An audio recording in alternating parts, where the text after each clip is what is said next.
Alhamdulillahi haqqa hamdi, alhamdulillahi hamdan katsiran tayyiban mubarakan fi, nahmaduhu wa nasta'inuhu wa nastaghfiruhu wa nastahdihi wa natubu ilaih wa la na'budu illa iyyah wa natawakkalu alaih.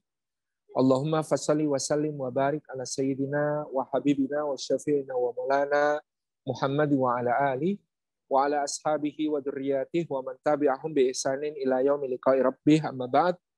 Hadratal mukarramin yang kami hormati, segenap pimpinan Badan Pemeriksa Keuangan, wabil khusus Bapak Syamsuddin yang telah memberikan sambutan dan membersamai kita pada siang hari ini. Yang kami hormati segenap DKM Masjid Baitul Aziz. Demikian pula para kepala pimpinan wilayah, pimpinan perwakilan di berbagai pelosok Indonesia, di seluruh Indonesia, rekan-rekan semuanya, hadirin hadirat peserta kajian, keluarga besar BPK Republik Indonesia yang kami muliakan. Puji syukur kita panjatkan kehadirat Allah Subhanahu wa taala atas limpahan karunia-Nya.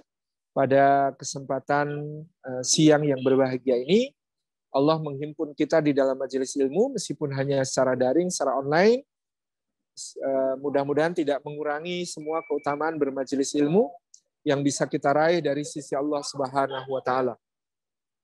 Semoga setiap langkah yang kita tempuh pada hari ini menjadi pemudah jalan kita semua menuju ke surga, dan semoga duduk kita semua termasuk taman di antara taman-taman surga, tempat Allah mencurah-curahkan rahmat-Nya, menaungkan sayap-sayap malaikatnya, menurunkan sakinah ke dalam hati kita dan menyebut-nyebut nama kita semua dengan bangga pada makhluk-makhluk mulia yang ada di sisinya.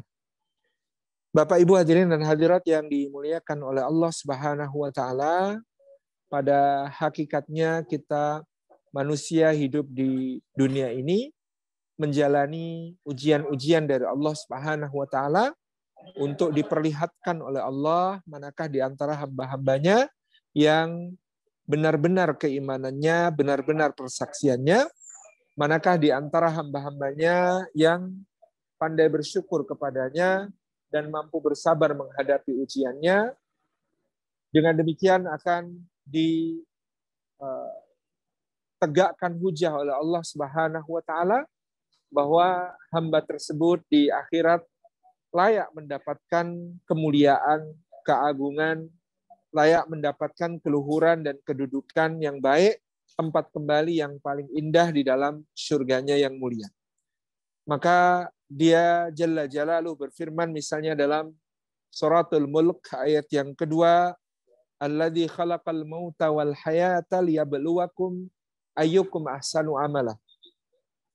Dialah Allah zat yang menciptakan kematian dan kehidupan untuk menguji siapa di antara manusia yang terbaik amalnya. Wa huwal azizul ghafur, dan Allah itu maha perkasa lagi maha pengampun. Allah menciptakan kematian dan kehidupan. Para mufassirin menyepakati kenapa kematian disebut lebih dahulu baru kemudian kehidupan.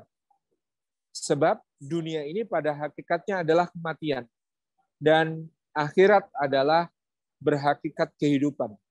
Jadi kita hidup di dunia ini hakikatnya adalah kematian. Karena kita semua sudah divonis mati oleh Allah Subhanahu wa taala. Tidak ada satupun di antara manusia, bahkan seluruh makhluknya, yang terhindar dari vonis kematian tersebut. Kullu man 'alaiha fan wa yabqa wajhu rabbika dzil jalali wal ikram. Semua yang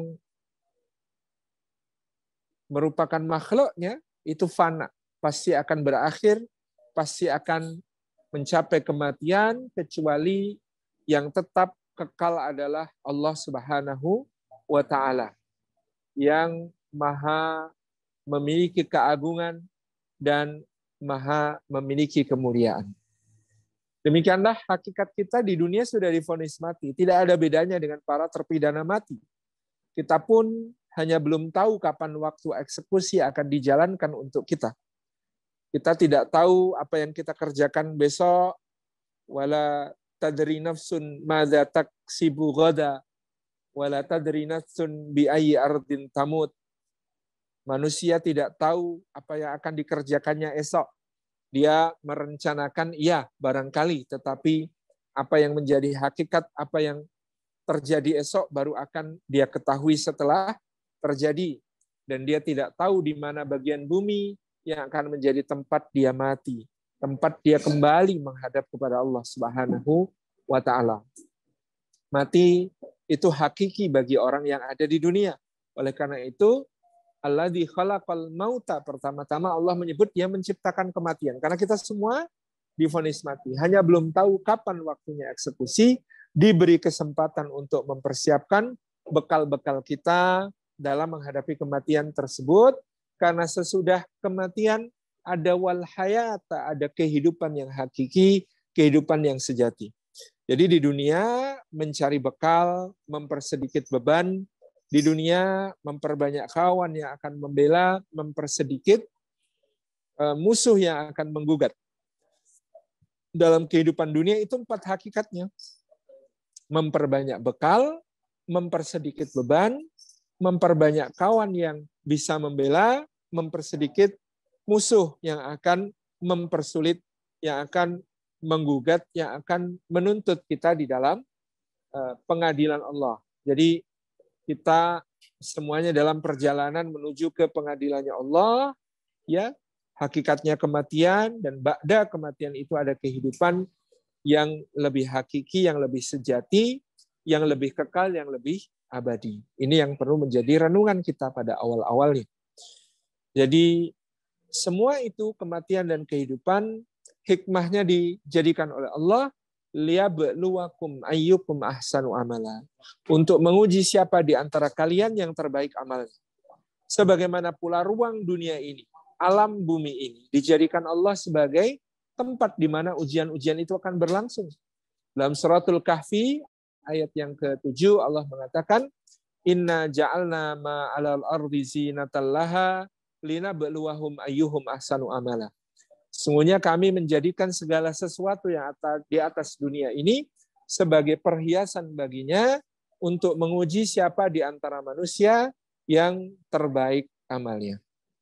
Untuk menguji siapa di antara manusia yang terbaik amalnya. Sama, bahwa selain waktu tadi ya, tentang kematian, tentang kehidupan, ruang dunia ini juga dijadikan oleh Allah Subhanahu wa Ta'ala untuk kita menjadi wahana ujian, wahana tempat Allah ingin memperlihatkan siapa di antara hambanya yang terbaik amalnya. Terbaik itu akhlasuhum niyatan, yang niatnya paling ikhlas murni untuk Allah, dan atba'uhum li sunnati Rasulillah, yang terbaik dalam mengikuti petunjuk Nabi SAW, sunnah-sunnahnya dalam segala amal ibadah maupun muamalah, perilaku-perilaku, dan akhlak keseharian kita semuanya. Inilah hakikatnya, sehingga Allah mengatakan ahasiban nasu ayyutraku ayyaqulu amanna wa hum la yuftanun. Memanglah apa manusia itu mengira mereka akan dibiarkan sesudah mengucapkan kami beriman, lalu tidak diuji lagi. Tidak, kata Allah, pasti kami akan menguji sampai kami memperlihatkan manakah orang-orang yang benar persaksiannya dan manakah orang-orang yang berdusta di dalam keimanannya. Ini yang menjadi catatan penting pertama kita. Hakikat kehidupan adalah ujian. Dan ujian itu bisa berupa nikmat ataupun musibah. Wa tilkal ayyamu nudawiluha bainan nas. Hari-hari kemenangan dan kekalahan, kejayaan dan keterpurukan itu dipergilirkan oleh Allah Subhanahu wa Ta'ala di antara manusia. Demikian pun bahwa Allah ketika menguji hambanya di dalam Al-Quranul Karim, dia telah mengucapkan satu sumpah dengan wawu qasam, dengan wawu bukan wawu ataf, bukan wawu nida, tetapi wawu qasam dalam ayat tentang bala musibah yang akan dia timpakan. Allah mengatakan, walanabluwannakum bisyai'im minal khaufi wal ju'i minal awal ju' wa naqsi minal amwali wal anfusi was samarat wa basyiris sabirin. Wawu kalau diikuti wazan lanaf alanna, ya, La yaf'alanna ini menunjukkan wawunya bukan wawu nida untuk memanggil, bukan wawu atof untuk menyambung yang diterjemahkan, dan ternyata adalah wawu qasam atau wawu sumpah yang kemudian diterjemahkan dengan kata demi. Demi pasti kami akan menimpakan bala, ujian kepada kalian dengan sesuatu dari rasa takut, rasa lapar, berkurangnya harta, berkurangnya jiwa, ya, yang orang-orang yang terkasih meninggalkan kita, kemudian wasamarat, berkurangnya buah-buahan, melesetnya perkiraan, ya, panen yang tidak sesuai dengan apa yang ditanam, atau buah yang tidak sesuai dengan tanaman, meleset panennya, meleset hasil dari perencanaannya, dan itu semuanya wabasyiris sabirin, ditujukan untuk memberi kabar gembira kepada orang-orang yang sabar. Jadi walana baluwannakum, pasti kami akan menimpakan bala kepada kalian. Demi pasti, ya, Allah itu kalau bersumpah bebas. Kalau kita sebagai hamba, maka kita harus bersumpah dengan asma Allah. Tetapi kalau Allah bersumpah bisa dengan makhluknya, bisa juga tidak dengan apapun. Ya, terserah kepada Allah. Walana baluwannakum termasuk sumpah yang tanpa menyebut objek, ya. Tapi dia adalah sumpah yang sangat kuat, demi pasti kami akan menimpakan bala ujian kepada kalian semua. Bisyai'in dengan sesuatu. Sesuatu itu menunjukkan jumlahnya tidak banyak, ya. Ujian itu tidak besar. Ujian itu sesuai kemampuan hambanya. Seberapa? La yukallifullahu nafsan illa wus'aha. Ya, tidaklah Allah membebani seorang hamba melainkan sebatas kemampuan dari hamba itu untuk menanggungnya. Dan bentuknya bisa berupa rasa takut, rasa khawatir. Kita semua pernah mengalami rasa takut, rasa khawatir itu. Kemudian walju, rasa lapar. Ya. Baik lapar betul-betul karena kekurangan, ataupun lapar karena ujian puasa, ya, karena ibadah, ataupun lapar karena keadaan-keadaan tertentu yang kadang-kadang ini gitu, ya. Ini yang kemudian terjadi pada kita. Wa naqsi minal amwal, dan berkurangnya harta.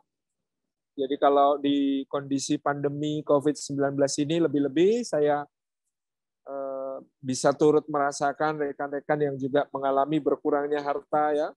Ada yang sudah mulai mantap-mantap alias makan tabungan gitu, ya. Ada yang bisnisnya terpaksa harus tutup, harus mengurangi karyawan, terjadi pemutusan hubungan kerja, ya. Ada yang diberhentikan dari posisinya. Ada yang usahanya macet, ya. Ada yang omsetnya turun jauh sekali, ya, dibandingkan sebelum pandemi. Dan seterusnya. Ini yang kemudian terjadi begitu banyak di sekitar kita. Wal anfus, dan bahkan ada yang di antara orang-orang yang dicintainya, dikasihinya, dipanggil oleh Allah Subhanahu wa taala.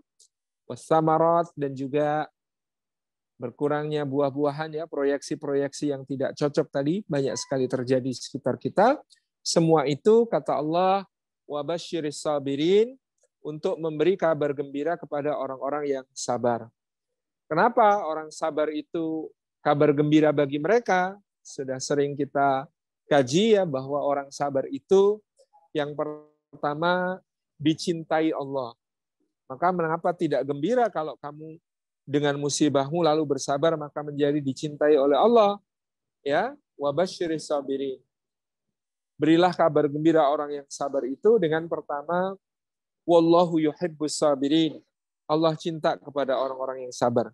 Kita ini kalau ada orang yang mencintai kita, mengatakan I love you, sayang, cinta kepada kita saja, kita senang. Apalagi ini yang mengucapkan adalah Rabbul Alamin, penggenggam alam semesta, Allah Jalla Jalani. Yang kedua, orang yang sabar itu harus bergembira karena mereka menjadi teman setianya Allah, dibersamai, didampingi, disertai oleh Allah. Ketika kita membaca innallaha ma'as sabirin, sesungguhnya Allah beserta orang-orang yang sabar, bersama dengan orang-orang yang sabar. Ini satu hal yang sangat menghibur kita di saat-saat kita berada dalam kondisi berat, susah, terpuruk, sedih. Allah yang ada di sekitar kita, Allah yang ada bersama kita, Allah yang ada di sisi kita. Ini yang sangat penting untuk menjadi catatan kita semuanya. Yang berikutnya, kenapa orang yang sabar harus berbahagia? Karena innama yuwaffas sabiruna ajrahum bighairi hisab. Sesungguhnya hanya orang-orang sabar itulah yang pahalanya disempurnakan Allah Subhanahu wa taala tanpa batasan, tanpa hitungan. Jadi seakan-akan kita bekerja dengan upah gaji tanpa batas, unlimited, bighairi hisab.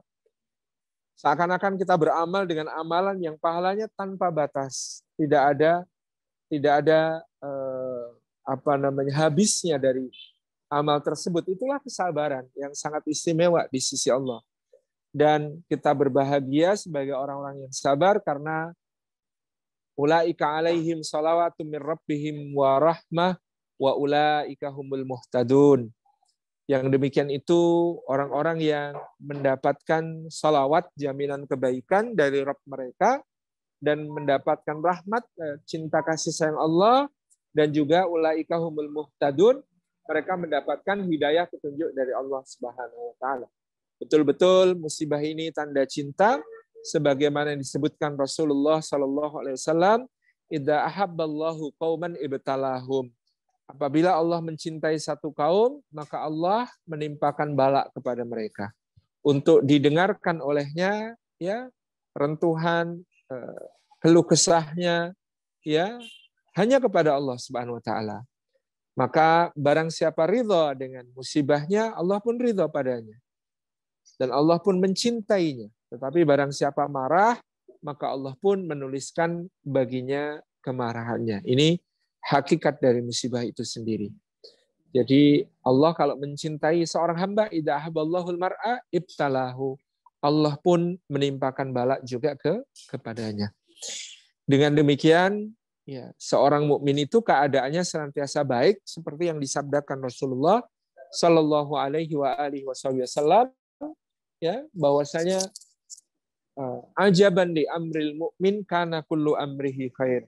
Menakjubkan urusan orang beriman karena sesungguhnya semua bagian dari urusannya itu merupakan kebaikan. Apabila dia mendapatkan nikmat, maka dia bersyukur kepada Allah. Sehingga syukur itu pun baik baginya. Dan apabila dia mendapatkan musibah, maka dia bersabar kepada Allah Subhanahu wa taala, dan kesabaran itu juga menjadi kebaikan baginya. Seluruh kehidupannya menjadi kebaikan di sisi Allah karena sikapnya, bukan keadaannya. Keadaan dari Allah, sikap adalah pilihan-pilihan kita.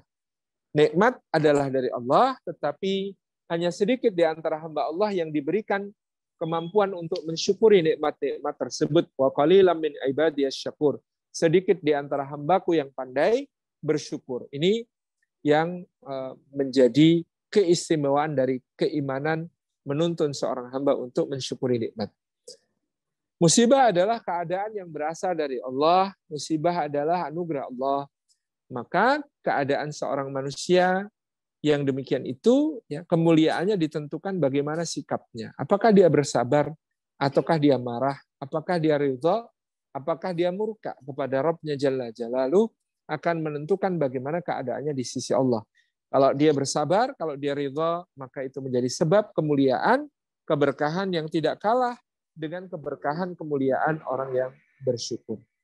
Inilah hakikat yang kemudian kita fahami dan kita rasakan. Ba'da semua kejadian kita mengatakan qadarullah wa masya'a fa'al, Allah telah menetapkan dan Allah memperbuat apa yang dikehendakinya. Maka alhamdulillahi ala kulli hal, segala puji bagi Allah atas setiap keadaan tersebut, dan kalau kita mampu mensikapi dengan benar, maka alhamdulillahilladzi bi ni'matihi tatimmus shalihat.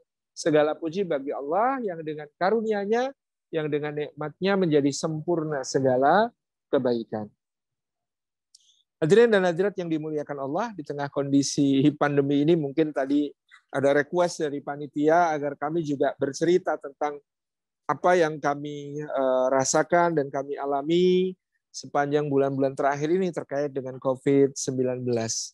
Betul, alhamdulillah ya, secara pribadi maupun keluarga kami selama masa pandemi COVID-19 ini juga sudah berusaha menerapkan protokol kesehatan sebaik-baiknya.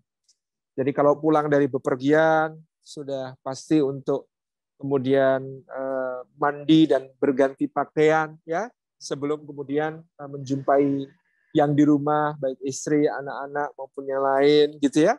Kemudian kita juga membiasakan pemakaian masker, kita juga membiasakan cuci tangan, kita juga membiasakan menjaga jarak dan lain sebagainya. Bahkan sejak bulan Maret 2020, awal bulan Maret 2020, kita sudah menghentikan semua kegiatan offline, kita hanya menjadwalkan kajian pun secara online, tidak untuk bertatap muka. Tapi ya, qadarullah masya'afa'al, kalau Allah sudah menghendaki, tentu setelah upaya yang maksimal tersebut, kita insya Allah sudah mendapatkan pahala dari ikhtiar-ikhtiar maksimal tersebut, tetapi yang namanya terkena penyakit bukanlah aib, yang namanya terkena penyakit bukanlah sebuah hal yang memalukan kalau memang kita sudah berupaya secara sebaik-baiknya menjaga diri kita tadi. Nah, memang kita tidak bersuudzon, berprasangka kepada siapapun, kira-kira ini tertular dari mana? Sekarang sudah sangat susah sekali ya men-track atau men-tracing dari mana dapatnya virusnya dan lain sebagainya, karena begitu banyak OTG yang kemudian mungkin karena tidak dites itu berada di mana-mana, bergaul dengan kita, ketemu dan seterusnya. Ini tentunya semakin mempersulit ya pengenalan kita terhadap dari mana dapatnya. Ya. Qadarullah gitu aja. Karena kita sudah tidak tahu lagi dari mana kemudian virus-virus ini yang akhirnya menjangkiti tubuh kita berasal. Jadi kisahnya tanggal 14 dan 15 Desember 2020 ya. 14 dan 15 Desember 2020 itu bapak kami ada gangguan kesehatan berupa gejala stroke ringan. Tanggal 14 mulai masuk ke rumah sakit, kemudian kami mulai mendampingi beliau di rumah sakit, bahkan malam itu menjagai beliau di rumah sakit. Jadi memang gejalanya hanya betul-betul stroke ringan, agak kesulitan bicara sedikit sama badan terasa tidak nyaman separuh gitu ya, itu yang dirasakan. Jadi kita minta penanganan dokter di situ, dan ketika di rapid awal masuk rumah sakit juga tidak ada masalah gitu ya, semuanya baik-baik saja, sehingga kami di rumah sakit juga mendampingi bapak totalnya gitu ya, membantu segala mobilitas, pergerakan sampai ke toilet, sampai ke kamar mandi ya, dan lain sebagainya, semua keperluan lah ya, kita khidmah kepada orang tua, demikian. Nah, kemudian tanggal 16 malam itu bapak membaik dan dibawa pulang ke rumah. Kami pun juga kemudian kembali ke Jogja dan beraktivitas. Hanya tanggal 17 sore kami merasakan mulai ada demam. Ya, bersamaan pula dengan bapak juga mulai merasa ada demam. Ya, kita sudah tidak tahu lagi dari mana dapatnya gitu ya, dari mana dapatnya virus ini. Pokoknya pada saat itu gejalanya yang kami rasakan tanggal 17 sore itu mulai demam. Saya sendiri di rumah kemudian memutuskan untuk istirahat ya dari semua kegiatan. Kemudian pada hari berikutnya mulai serasa nyeri otot dan nyeri sendi di seluruh tubuh. Awalnya kami mengira ini penyakit cikungunya ya, penyakit cikungunya itu demam cikungunya yang biasanya ditandai demam dan rasa sakit di persendian dan otot-otot gitu ya. Itu yang kami rasakan. Kami tetap istirahat di rumah, herbal minum gitu ya, makanan bergizi kita asup ya, banyak istirahat, intinya begitu.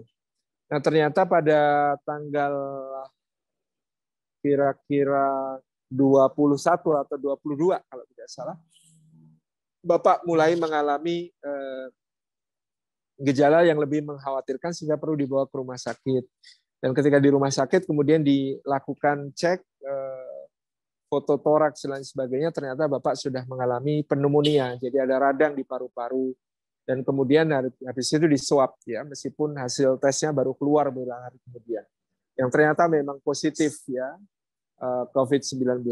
Nah, kami di rumah ya mulai mengisolasi diri, nggak ketemu anak-anak, nggak ketemu istri, lalu lintas antara kamar dengan kamar mandi pun diamankan gitu ya, untuk tidak dipakai yang lain ya. Cuman kondisi memang hanya demam dan nyeri sendi yang semakin berat. Tepat tanggal 25 Desember malam saya mulai mengalami sesak nafas ya. Nafas semakin pendek-pendek dan semakin terasa sesak malam itu ya. Kemudian ya saya harus menyediakan kipas di dekat tidur supaya bisa hirup udara dengan baik. Pagi tanggal 26 Desember. Jadi sejak kalau tidak salah tanggal 23 atau 24 Bapak sudah isolasi ya di rumah sakit, masuk ruang isolasi. Kami di rumah 26 Desember itu pagi Ibu menelpon ya. Ibu menelpon kemudian menyampaikan dengan kalimat yang sangat keras ya. Ibu saya sangat jarang berkata-kata keras, kali ini mengatakan pokoknya kamu harus masuk rumah sakit. Bu nggak mau tahu, pokoknya berangkat sekarang ke rumah sakit gitu ya. Sangat menekan, sangat mendesak untuk segera ke rumah sakit ya. Saya kondisinya memang nafas semakin terasa berat. Pada saat itu rasanya kalau narik nafas itu sampai di atas dada saja sudah susah diturunin lagi gitu. Nah, kenapa ibu menggesa seperti itu? Saya baru tahu dari istri beberapa menit kemudian dia memberitahu bahwa pagi itu Bapak wafat gitu ya. Jadi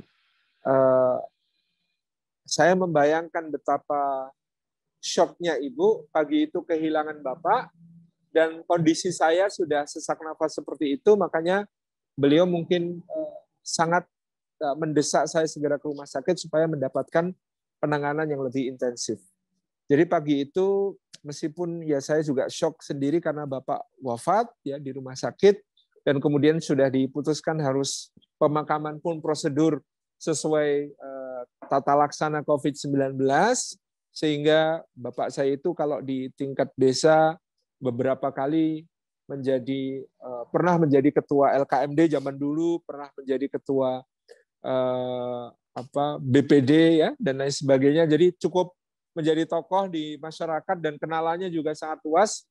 Ya hari itu hampir pasti yang mau takziah banyak, tetapi ketika kemudian diumumkan semua pemakaman melalui prosedur COVID-19, ya akhirnya kemudian dibatasi betul siapa yang boleh datang ke rumah dan itu pun harus di rumah tetangga, tidak boleh ke rumah kami karena hasil swab untuk ibu dan adik-adik saya pun ternyata positif gitu. Meskipun mereka OTG tanpa gejala. Jadi pagi itu pagi yang sangat sedih untuk saya anak tertua yang seharusnya terhadap soal pemakaman dan segala urusan terkait dengan Bapak saya yang paling bertanggung jawab, saya yang harusnya ada di sana untuk kemudian menata laksana dan sebagainya, ternyata saya harus justru masuk ke rumah sakit. Itu salah satu momen yang terasa sangat berat di hati. Ya, tapi saya qadarullah wa masyafa'al dan alhamdulillah dikaruniai rekan-rekan teman-teman yang baik, termasuk beberapa kawan yang langsung mengatakan Ustaz Salim udah nggak usah mikirin apa-apa, segera ke rumah sakit dapat perawatan, insya Allah soal Bapak saya yang ngurus. Soal Bapak jangan khawatir, kami yang akan memastikan semuanya lancar, semuanya beres, semuanya nggak ada masalah gitu. Itu yang dikatakan begitu banyak teman-teman yang kemudian memang betul membantu sangat luar biasa untuk keluarga kami pada saat itu. Jadi saya masuk rumah sakit di Jogja International Hospital pada saat itu pagi ya jam 9, setengah 10 diperiksa langsung kemudian cek semuanya, di swab dan kemudian juga di foto ya, di CT scan untuk toraks, untuk dada. CT scan untuk dada ini hasilnya ternyata cukup mengkhawatirkan karena sudah berkabut semua ya, paru-paru itu diperlihatkan oleh dokter, ini kondisinya merah semuanya. Jadi kondisinya raportnya merah semuanya. Jadi setelah sembuh saya baru dikasih tahu beberapa kawan dokter, ya pasien-pasien beliau-beliau dengan kondisi paru-paru seperti itu, qadarullah mayoritas dalam keadaan meninggal ya pasca terkena penyakit COVID ini. Jadi kondisi paru-paru saya konon termasuk yang sangat mengkhawatirkan pada saat itu. Nah, cuman waktu itu dari pagi jam 9.30 sampai ke maghrib kami di Jogja International Hospital belum dapat ruang isolasi. Jadi ruang isolasi penuh. Diteleponkan ke rumah sakit rujukan yang lain, semua juga penuh. Tidak ada tempat, tidak ada bed untuk isolasi. Nah, sampai maghrib kami menanti, belum ada kepastian, kami memutuskan minta pulang. Jadi kita tanya prosedur perawatan kalau di rumah seperti apa, obat-obatnya seperti apa, kemudian fasilitas apa yang harus disediakan, mulai dari tabung oksigen dan lain sebagainya, sampai kemudian isolasi betul dari anggota keluarga yang lain, soal sanitasi, sampai kemudian soal makanan dan lain sebagainya. Ini yang kami dengarkan arahannya. Kami pulang ya maghrib sampai rumah isya, Kemudian ternyata jam 8:30 salah seorang dokter di Jogja International Hospital, kemudian beliau penanggung jawab radiologi itu menelpon. Salim, saya sudah periksa ini hasil radiologinya, hasil CT scan untuk panjenengan. Saya sangat tidak merekomendasikan rawat di rumah. Saya sangat mendesak agar Anda dirawat di rumah sakit. Jadi harus berangkat sekarang. Dok, saya tadi sudah seharian di rumah sakit dan tidak ada ruang isolasi yang tersedia gitu ya. Nah, itu jenengan sabar sebentar, pokoknya ke rumah sakit dulu, nanti kita usahakan, kita harus carikan, pokoknya jenengan harus rawat intensif di rumah sakit. Ini kalau kondisi seperti ini nggak bisa di rumah, katanya. Nah, karena didesak, maka jam 10 malam kami berangkat ke rumah sakit lagi gitu ya. Berangkat ke rumah sakit lagi, di rumah sakit ternyata bahkan bukan cuma ruang isolasi, IGD-nya saja penuh. Jadi kami menunggu sekitar 2 jam itu di luar, di dalam mobil sampai ada bed tersedia di IGD. Baru kemudian ke IGD, baru setengah 1 malam gitu ya. Kemudian baru jam 2, setengah 3 malam mendapatkan ruang untuk isolasi dan kami segera pindah ke ruang isolasi. Nah, ketika sampai di ruang isolasi, kebetulan ada dokter juga, kami langsung menanyakan. Jadi yang pertama terpikir itu ibu, ya pasti berat sekali ibu kehilangan bapak. Kemudian kondisi saya seperti ini, anak sulung seperti ini, padahal baru kehilangan bapak. Pikirannya pasti berat. Maka yang saya pikirkan adalah saya kalau masih diberi umur oleh Allah harus mengupayakan segera sembuh, seoptimal mungkin ikhtiar itu. Qadar Allah, terserah Allah mau akan diberikan kesembuhan seperti apa, ataukah bahkan kemudian kalau diambil oleh Allah pun sudah optimal, sudah ikhtiar optimal, itu tekad kami. Maka kami bertanya, dok, apa yang perlu dilakukan supaya kami bisa segera pulih, segera sehat kembali.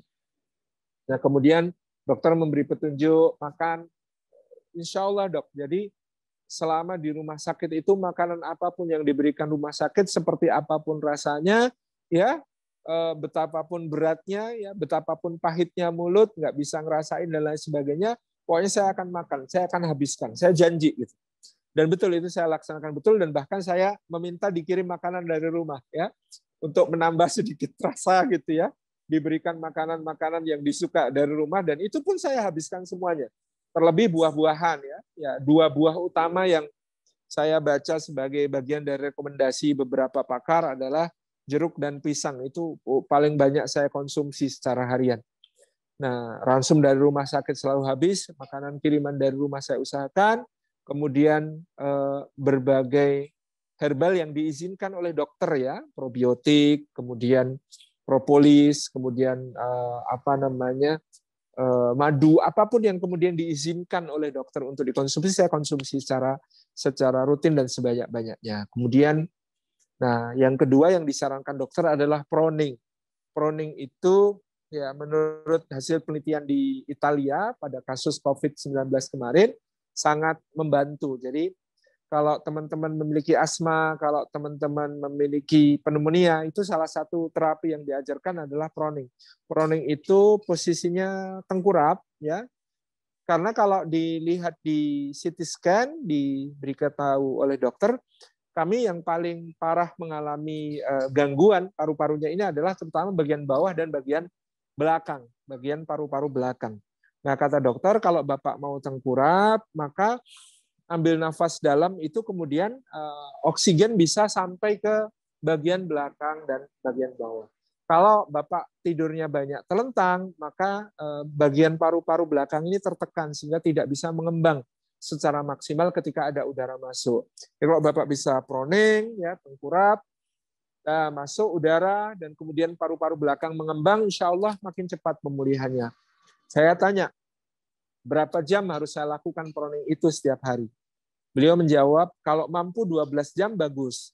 Oke dok, insya Allah saya akan lakukan. Dan ternyata dalam 8 hari saya di rumah sakit itu, saya berhasil melakukan kira-kira 14 jam sehari.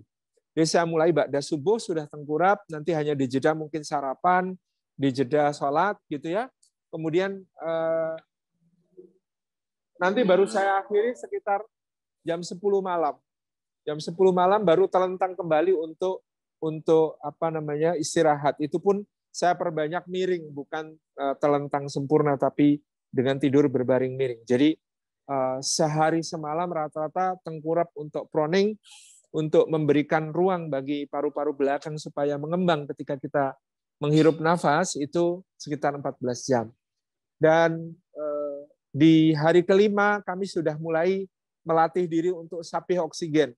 Lepas asupan oksigennya, kemudian berupaya bernafas sebaik-baiknya secara normal. Kemudian hari ke-6 itu saya sudah minta izin, apakah saya boleh pulang dok? Dokter mengatakan Bapak memang perkembangannya paling bagus dibandingkan pasien-pasien yang lain yang masuk sebaya dengan Bapak. Tapi mohon maaf untuk COVID ini kadang-kadang nyuwun sewu, penyakitnya ini usil gitu ya. Kadang-kadang ada yang terlihat membaik, tiba-tiba ada pemburukan. Jadi kami mohon Bapak sabar dulu untuk tetap kami pantau di rumah sakit. Jadi sampai hari ke-8 baru akhirnya kami diizinkan pulang. Hari ke-8 pulang, itu diberi kewajiban untuk isolasi mandiri selama 10 hari. Dan selama isolasi mandiri 10 hari itu, saya masih sering merasakan sesak dan saya tetap proning gitu ya. Begitu terasa sesak langsung posisi tengkurap, hirup nafasnya kemudian diatur lagi, dan lain sebagainya. Nah, hari ke-12 saya kontrol ke dokter sekaligus swab evaluasi, ternyata masih positif. Sehingga harus nambah lagi 10 hari kemudian untuk melaksanakan isolasi mandiri lagi, sehingga total antara gejala awal sampai kemudian dinyatakan sembuh total itu kira-kira 39 hari ya, kira-kira 39 dari 17 Desember sampai 25 Januari. Jadi dari 17 Desember sampai 25 Januari. Total sekitar 38 39 hari itu yang kami alami di waktu tersebut. Jadi ini sebuah pengalaman dan qadarullah wa masya fa'al atas semuanya. Tentu banyak hikmah ya.